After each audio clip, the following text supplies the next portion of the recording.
going, everybody? Welcome to Callaway's Corner. Today is a special day. It is my first show at the Brooklyn Cafe here. I started about 3 or 4 days ago, kind of learning the ropes, liking it so far. Very cool studio they got here, nice set. Today I'm going to be touching up on a few topics. The main one, sports. Something we've all been thinking about, most people at least. I know not everyone's a sports fan, but a lot of us have been missing sports as the quarantine has progressed, and I know we can't be having sports right now. Too much contact, very important, but alas, we do miss them. So I'm going to talk about probably the biggest thing that happened during the quarantine, which is, in terms of sports, Tom Brady's move from the Patriots to the Tampa Bay Buccaneers.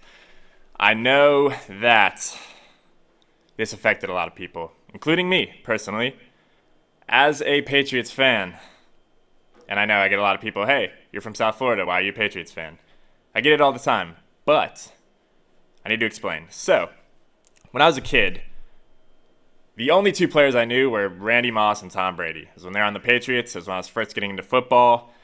And as a result, I threw my allegiance at them. I was a huge Tom Brady fan, a huge Randy Moss fan. I got the Randy Moss jersey.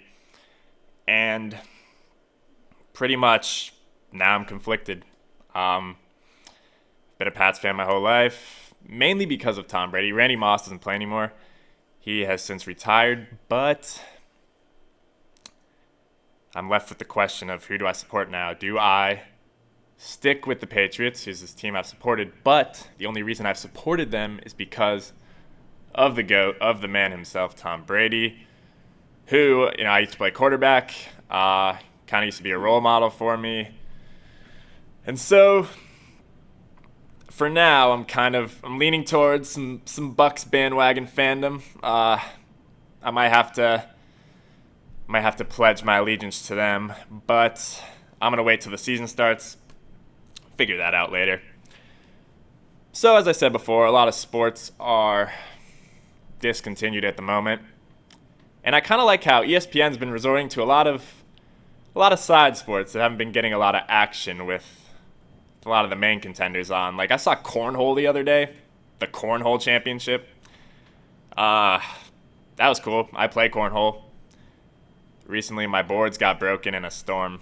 But, yeah, I thought that was cool. They're getting some exposure for some sports that, don't really get it. Also, so me and my friends, we like to place friendly wagers on certain sports. And with all the sports gone, we've been having a hard time. And so, I guess, Korean baseball is very big now because it's, one of the only big competitive sports that's going on at the moment. So a lot of my friends and a lot of people I know have been betting on Korean baseball with absolutely no knowledge of Korean baseball, but it's something to get action on. And yeah, also, another crazy thing, I don't know if you're familiar with the Twitch platform. A lot of streaming goes on there. And there's people that run these simulations of Madden or NBA 2K, sporting games like that. There's people that will run AI simulations through the game, and you can actually gamble on that, which is kind of ridiculous in my opinion, but a few of my friends have done it. I don't know. So let's talk about some more sports things. Another big move, which a lot of people here in South Florida might be familiar with, is the signing of Tua Tagovailoa by the Miami Dolphins. Tua a lot of people think he might be the answer here at Miami, that he might save this franchise that, was once the greatest franchise, undefeated season, only team in the NFL, in the history of the NFL, to have an undefeated season, go on, win the Super Bowl. A lot of people think Tua could be the right call here for the Dolphins. But there are some problems. He is a little injury prone. He is coming in with some injuries, some lingering injuries that he's been rehabbing. So I do not think personally that he will play this year. I know a lot of people think this as well. I think they're going to just sit him. I think he's going to watch, learn, get accustomed to the NFL life, and then I think next year he'll be ready to go, which I think will be good for the Dolphins. I think that he's going to do a lot of big things. I think it was the right choice, right draft pick. So we're going to cut to commercial break here. Coming up, I'm going to talk about the new documentary about the Chicago Bulls and a few other sports topics. See you. We are on fire, so let's spread your business like fire. Spotlight your business, ideas, and events through our Brooklyn Cafe TV channel on Amazon Fire. Contact us today at 866-224-5422 for more information.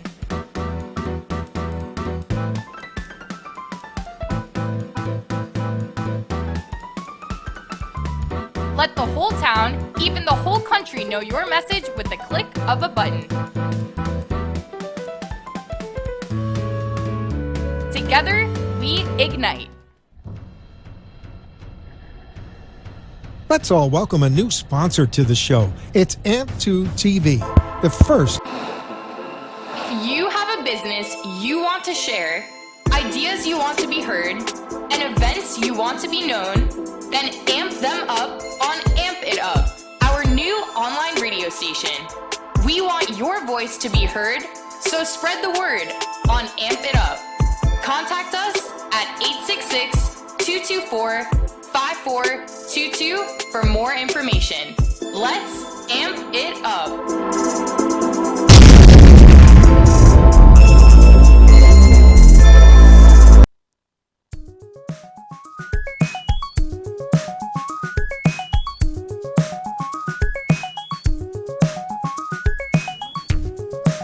All right, everybody, welcome back to Callaway's Corner. So, pick up where we left off. This Bulls documentary, it's been going on for a few weeks. What they do is, if you're unfamiliar, they've been releasing 2 episodes every Sunday, and there are 10 episodes total. So, over the course of 5 weeks, the documentary will have played out. Last night were episodes 7 and 8. This upcoming Sunday will be the last 2 episodes. I've seen the first 6. I did not watch the 2 last night. Personally, I love the documentary. I think that people are seeing a lot of things, a lot of behind-the-scenes stuff that, normally you wouldn't really see. And I think it's really cool that the Bulls kind of allowed this camera crew to follow them around for that last season. I think that it's a great idea. But yeah, as a result, you're seeing a lot of this behind-the-scenes stuff, a lot of things people thought about Michael Jordan. It's kind of turning a lot of preconceptions around. So one of the big things is that, Michael Jordan, before the documentary came out, he said, "You're going to think I'm a bad guy after you watch this documentary. You're not going to like me." And so I've kind of been waiting for, nothing really too bad has happened. He's gotten mad at teammates, and but he's a competitive guy. So I'm not sure. Maybe the last 2 episodes, something crazy is going to come out. I don't know.